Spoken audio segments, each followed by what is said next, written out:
جی ناظرین، آج ہم ان سزاؤں کو ڈسکس کریں گے جو پی پی سی میں سیکشن 53 میں بتائی گئی ہیں۔ جیسا کہ ہم نے ایک اپنی ویڈیو میں بتا دیا تھا کہ سزاؤں کا مقصد کیا ہوتا ہے اور سزائیں کیوں دی جاتی ہیں وغیرہ وغیرہ۔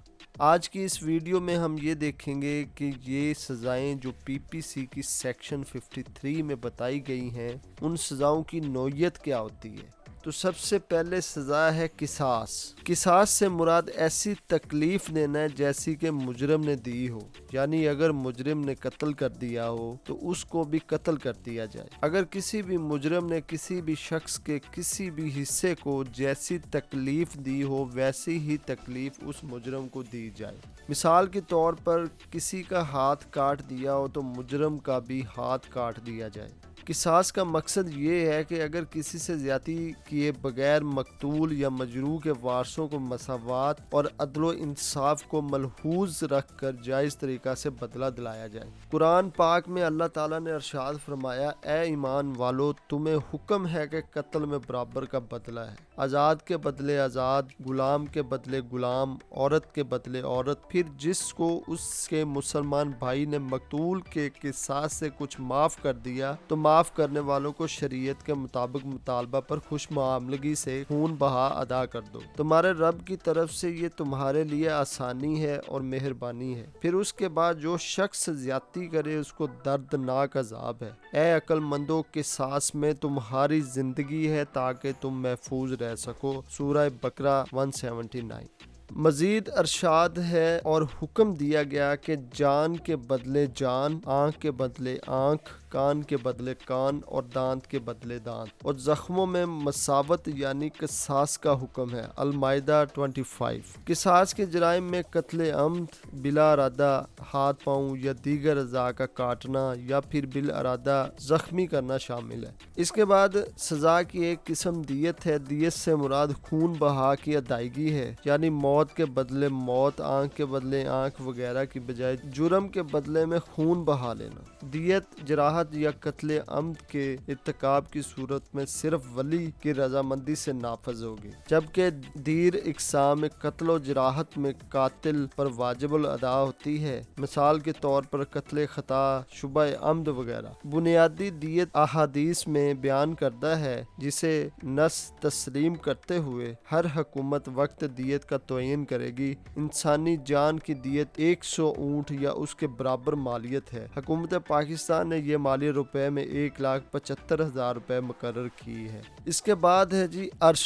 سزا کی ایک قسم عرش ہے۔ جب جرم ضرر پہنچانے تک محدود ہو تو ضرر رسیدہ شخص کو اس پر لگائے گئے زخموں کے لیے جو ادائیگی کی جائے گی وہ عرش کہلائے گی، بشرطے کہ ان زخموں سے موت واقع نہ ہو۔ ایسی ادائیگی ضرر رسیدہ کو یا اس کے ورثاء کو کی جاتی ہے۔ ایسی ادائیگی متعلقہ عضو کی دیت کی مناسبت سے کی جائے گی، البتہ عضو کی دیت سے زیادہ نہ ہوگی، اسی لیے دیت کاملہ کو دیت اور اس کے جزو یا کچھ حصہ کو عرش کہتے ہیں۔ ایسا زخم یا اتلاف جس کی عرش شریعت کی روح سے مقرر نہ ہوئی ہو اس کا اندازہ قاضی خود لگائے گا، قاضی یا پھر جج خود لگاتا ہے۔ اس کے بعد ہے تعزیر۔ تعزیر کے زمرے میں وہ تمام سزائیں شامل ہیں جو حدود، قصاص، دیت کی مانند شریعت نے خود نافذ نہ کی ہوں۔ ایسے تمام جرائم پر سزا کو حکومت وقت اور قاضی کی مرضی پر چھوڑ دیا گیا ہے۔ مثال کے طور پر سود لینا، زکوٰۃ نہ دینا، عدت کے احکام کی خلاف ورزی، ناپ تول کے قوانین کی خلاف ورزی، خیانت، رشوت، لیبر سروس کے قانون وغیرہ وغیرہ شامل ہیں۔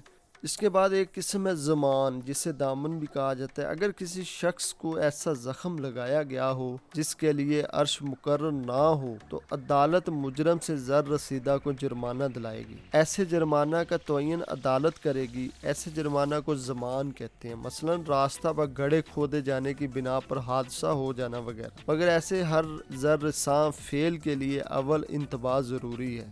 اس کے بعد ہے جی موت کی سزا بالعموم قتل کے مقدمات میں دی جاتی ہے۔ شریعت نے اسے قصاص کا نام دیا ہے۔ قصاص کے علاوہ دیگر جرائم بھی ایسے ہیں جن میں سزائے موت دی جاتی ہے، مثلا بغاوت، غداری، ارتداد وغیرہ۔ موت کی سزا حکومت مروجہ طریقوں سے دیتی ہے، لیکن ان حضرت صلی اللہ علیہ وسلم نے تلوار کے ذریعہ سزائے موت کو افضل قرار دیا ہے۔ اس کے بعد ایک قسم عمر قید کی ہے۔ عمر قید سے مراد مجرم کو اس کی باقی زندگی بھر کے لیے قید میں رکھنا ہے۔ یہ عام طور پر 20 سال پر مشتمل ہوتی ہے، مگر اس کو قیدی کے قانون مجریہ 1894 کی دفعہ 59 کے تحت کم کر کے 14 سال مقرر کیا گیا ہے۔ شریعت میں اس سزا کا واضح تصور موجود نہ ہے، البتہ سزائے موت کے متعلقہ جرائم میں حکومت عمر قید کے لیے تعزیری قانون بنانے کی مجاز ہے۔ اس کے بعد سزائے قید ہے۔ یہ قید دو اقسام کی ہوتی ہے، بامشقت یا قید محض۔ سادہ بلا مشقت فقہ کے مطابق ایک شرعی سزا معاف کر دی جائے تو مجرم کو قاضی بطور سرزنش قید کی سزا دے سکتا ہے۔ جب قانون میں کم از کم اور زیادہ سے زیادہ سزا مقرر ہو تو قاضی مقدمہ کے حالات و واقعات کے پیش نظر تعزیری سزا سنائے گا۔ اس کے بعد ہے ضبطی جائیداد یعنی کہ کرکی جائیداد۔ تعزیرات پاکستان میں ضبطی جائیداد سے متعلقہ دفعات 61 اور 62 منسوخ کر دی گئی ہیں، البتہ مجموعہ ضابطۂ فوجداری کی دفعات 126، 127 اور 169 کے تحت مجرم کی جائیداد کی ضبطی عمل میں لائی جاتی ہے۔ یہ سزا ایک قسم کا جرمانہ ہے، فائن ہے جو مجرم سے وصول کیا جاتا ہے۔ اس کے بعد ہے جی فائن یعنی کہ جرمانہ۔ کسی جرم کے ارتکاب پر دیگر سزاؤں کے ساتھ جرمانہ کی سزا بھی دی جا سکتی ہے۔ جرمانہ عائد کرنے کے لیے قاضی جرم کے واقعات، مجرم کے کردار اور جرم کی ماہیت کو پیش نظر رکھے گا۔ اگر مجرم جرمانہ ادا نہ کرے تو اس کو قید محض کی سزا دی جا سکتی ہے۔ تعزیر کے بارے میں، تعزیر کے معنی تادیب کے بھی ہیں۔ یہ ایسی سزائیں ہیں جو شریعت نے مقرر نہیں کی۔ ایسے جرائم میں قاضی واقعات، مقدمہ اور جرم کی شدت کو مد نظر رکھ کر ہلکی یا سخت سزا دینے کا مجاز ہے۔ ایسی سزا کو قاضی کی ثوابدید پر چھوڑ دیا گیا ہے، یعنی کہ جج کی ڈسکریشنری پاور پر چھوڑ دیا گیا ہے۔ جرائم سود، امانت میں خیانت، رشوت وغیرہ میں اور ایسے جرائم میں جو مفاد عامہ اور مصلحت عامہ کے خلاف ہو، تعزیر کا نفاذ کیا جاتا ہے۔ میرے چینل کو سبسکرائب کریں اور بیل آئیکن کا بٹن دبائیں تاکہ آنے والی ویڈیو سے آپ مستفید ہو سکیں۔ بہت شکریہ۔ اللہ حافظ۔